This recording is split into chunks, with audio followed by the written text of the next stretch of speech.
आज जब हम पानी की कमी, ग्राउंड वाटर डिप्लीशन और क्लाइमेट चेंज जैसे गंभीर मुद्दों की बात करते हैं, तो जरूरत होती है ऐसे सॉल्यूशंस की जो ना सिर्फ इमीडिएट रिलीफ दे, बल्कि लॉन्ग टर्म सस्टेनेबल हो। इसी सोच से निकला है मिशन अमृत सरोवर, एक ऐसा अभियान जो भारत के रूरल इलाकों में पानी की कमी को एड्रेस करता है, वो भी सामुदायिक भागीदारी और कल्चरल हेरिटेज को साथ लेकर। ये सिर्फ तालाब बनाने की बात नहीं है, ये उस भरोसे और विरासत को फिर से जिंदा करने की कोशिश है जो हमारे गांवों की पहचान हुआ करती थी। But before we dive further in, please subscribe to the channel.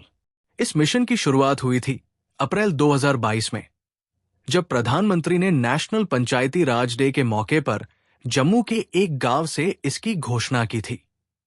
शुरुआत में लक्ष्य था कि हर जिले में कम से कम 75 अमृत सरोवर यानी जलाशय बनाए जाएं और 15 अगस्त 2023 तक पूरे देश में 50,000 ऐसे सरोवर पूरे किए जाएं। लेकिन इस लक्ष्य को समय से पहले ही पार कर लिया गया और अब तक 68,000 से ज्यादा सरोवर बन चुके हैं। अमृत सरोवर सिर्फ जल संरक्षण का तरीका नहीं है, ये एक सामूहिक आंदोलन है। मिनिस्ट्री ऑफ रूरल डेवलपमेंट के नेतृत्व में इस मिशन में 7 अन्य मंत्रालयों ने भी एक्टिव भूमिका निभाई है, जैसे कि जल शक्ति, पंचायती राज, रेलवेज, कल्चर, एनवायरनमेंट और हाईवेज मंत्रालय। इसके साथ साथ जियोस्पेशल टेक्नोलॉजीज और डिजिटल मॉनिटरिंग के लिए बिस्गेन और ओनडीसी की भी अहम भूमिका रही है।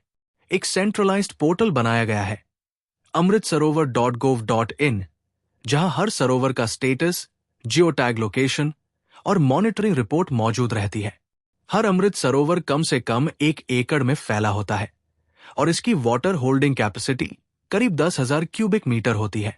ये सिर्फ पानी स्टोर करने की जगह नहीं है, ये गांव का सोशल और कल्चरल हब भी बनता है।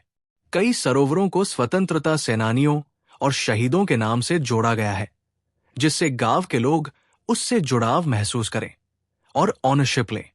इस मिशन का एग्जीक्यूशन ग्राउंड लेवल पर ग्राम पंचायत के जरिए होता है। हर सरोवर के लिए 2 प्रभारी नियुक्त किए जाते हैं, एक पंचायत प्रतिनिधि और एक पंचायत अधिकारी। पंचायत प्रतिनिधि, जो अक्सर गांव के सबसे वरिष्ठ या सम्माननीय व्यक्ति होते हैं, वो नागरिक पर्यवेक्षक की भूमिका निभाते हैं और पंचायत अधिकारी मिशन की प्रगति की रिपोर्टिंग करते हैं, जिसमें फोटो और वीडियो भी शामिल होते हैं।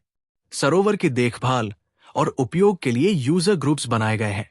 ये group self help groups, water committees, मछली पालकों, पशुपालकों, कमल और मखाना उगाने वालों, यहां तक कि डक फार्मिंग करने वालों तक फैले हुए हैं। इन यूजर ग्रुप्स की जिम्मेदारी होती है सरोवर का मेंटेनेंस करना, जैसे कि हर मानसून के बाद सिल्ट हटाना, पेड़ लगाना और वाटर यूजेज का रिस्पॉन्सिबल तरीके से मैनेजमेंट करना। टेक्नोलॉजी भी इस मिशन में मेजर रोल निभा रही है। रिमोट सेंसिंग और जियोस्पेशल टूल्स की मदद से सही साइट सिलेक्शन से लेकर कंस्ट्रक्शन और मॉनिटरिंग तक हर स्टेप पर टेक का इस्तेमाल हो रहा है, जिससे पारदर्शिता बनी रहे और रिसोर्स यूटिलाइजेशन एफिशिएंट हो। फेज आई में अगस्त 2023 से पहले ही 59,492 अमृत सरोवर पूरे कर लिए गए थे। सिर्फ निर्माण ही नहीं, इन सरोवरों के साथ 23 लाख से ज्यादा पेड़ लगाए गए हैं, जिसमें नीम, पीपल और बरगद जैसे पारंपरिक पेड़ शामिल हैं। ये प्लांटेशन सिर्फ इकोलॉजिकल रेस्टोरेशन नहीं है, ये एक सिंबलिज्म है कि कैसे नेचर और कल्चर साथ चलते हैं। अब मिशन अमृत सरोवर का फेज 2 चल रहा है, जहां फोकस है क्लाइमेट रेजिलियंस, इकोलॉजिकल बैलेंस और सस्टेनेबल रूरल डेवलपमेंट पर। अप्रैल 2025 तक इस फेज में 3,182 नई साइट्स आइडेंटिफाई की जा चुकी है और सबसे इंस्पायरिंग बात है कम्युनिटी पार्टिसिपेशन, जन भागीदारी। अब तक 65,000 से ज्यादा यूजर ग्रुप्स फॉर्म हो चुके हैं, जो हर सरोवर के उपयोग और संरक्षण की जिम्मेदारी निभा रहे हैं। इस मिशन के तहत लोगों को एनकरेज किया जा रहा है कि वो शिलान्यास, झंडा फहराने, CSR support, crowd funding, material donation और श्रमदान के जरिए योगदान दें। इन साइट्स पर नेशनल फेस्टिवल्स मनाए जा रहे हैं, बच्चों के खेलने के लिए जगह बन रही है, मॉर्निंग वॉकर्स के लिए ट्रैक्स हैं और महिलाओं की एसएचजी फिशरीज और हॉर्टिकल्चर जैसी एक्टिविटीज कर रही है। इकोनॉमिक और इकोलॉजिकल इम्पैक्ट भी साफ दिख रहा है।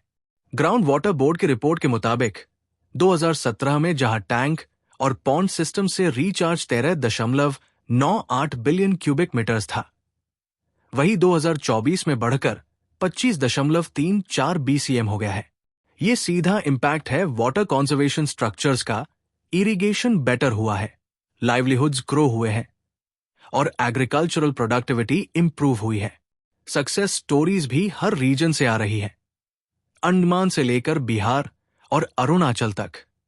जहां एक पॉन्ड ने किसानों को इरिगेशन का सल्यूशन दिया, वहीं किसी और ने टूरिज्म, एक्वाकल्चर और ग्रीनरी को रिवाइव किया है। जमुई, बिहार का इन पे गदराही पोखर तो अब बोटिंग और सोलर लाइटिंग के साथ एक टूरिस्ट स्पॉट जैसा दिखता है, और वहां की महिलाएं फिशरीज से कमाई कर रही है। मिशन अमृत सरोवर आज एक गवर्नमेंट स्कीम से ज्यादा बन चुका है। ये एक जन आंदोलन है, एक नया इकोलॉजिकल नैरेटिव है, एक कम्युनिटी एम्पावरमेंट का मॉडल है। ये बताता है कि जब सरकारी योजना, पंचायत की ओनरशिप और जनता की भागीदारी साथ आते हैं तो ट्रांसफॉर्मेशन जरूर होता है। इंडिया जैसे देश में जहां पानी की जरूरत लगातार बढ़ रही है और जलवायु परिवर्तन हमारे नेचुरल रिसोर्सेज को हिला रहा है, वहां ऐसे एफर्ट्स ना केवल जरूरी है बल्कि इंस्पिरेशनल भी है। अमृत सरोवर सिर्फ पानी का भंडारण नहीं कर रहा, ये गांवों की आत्मा को फिर से जगा रहा है। और अगर ये मॉडल इसी तरह कंटिन्यू रहा तो आने वाले समय में भारत न सिर्फ वाटर स्ट्रेस से बाहर निकलेगा बल्कि रूरल सस्टेनेबिलिटी और कम्युनिटी लेड डेवलपमेंट का ग्लोबल उदाहरण बन जाएगा। इसलिए मिशन अमृत सरोवर को सिर्फ एक योजना के रूप में मत देखिए, इसे समझिए एक सोच की तरह जो बताती है कि जल ही जीवन नहीं बल्कि संस्कृति, आर्थिक विकास और इकोलॉजिकल बैलेंस की जड़ भी है।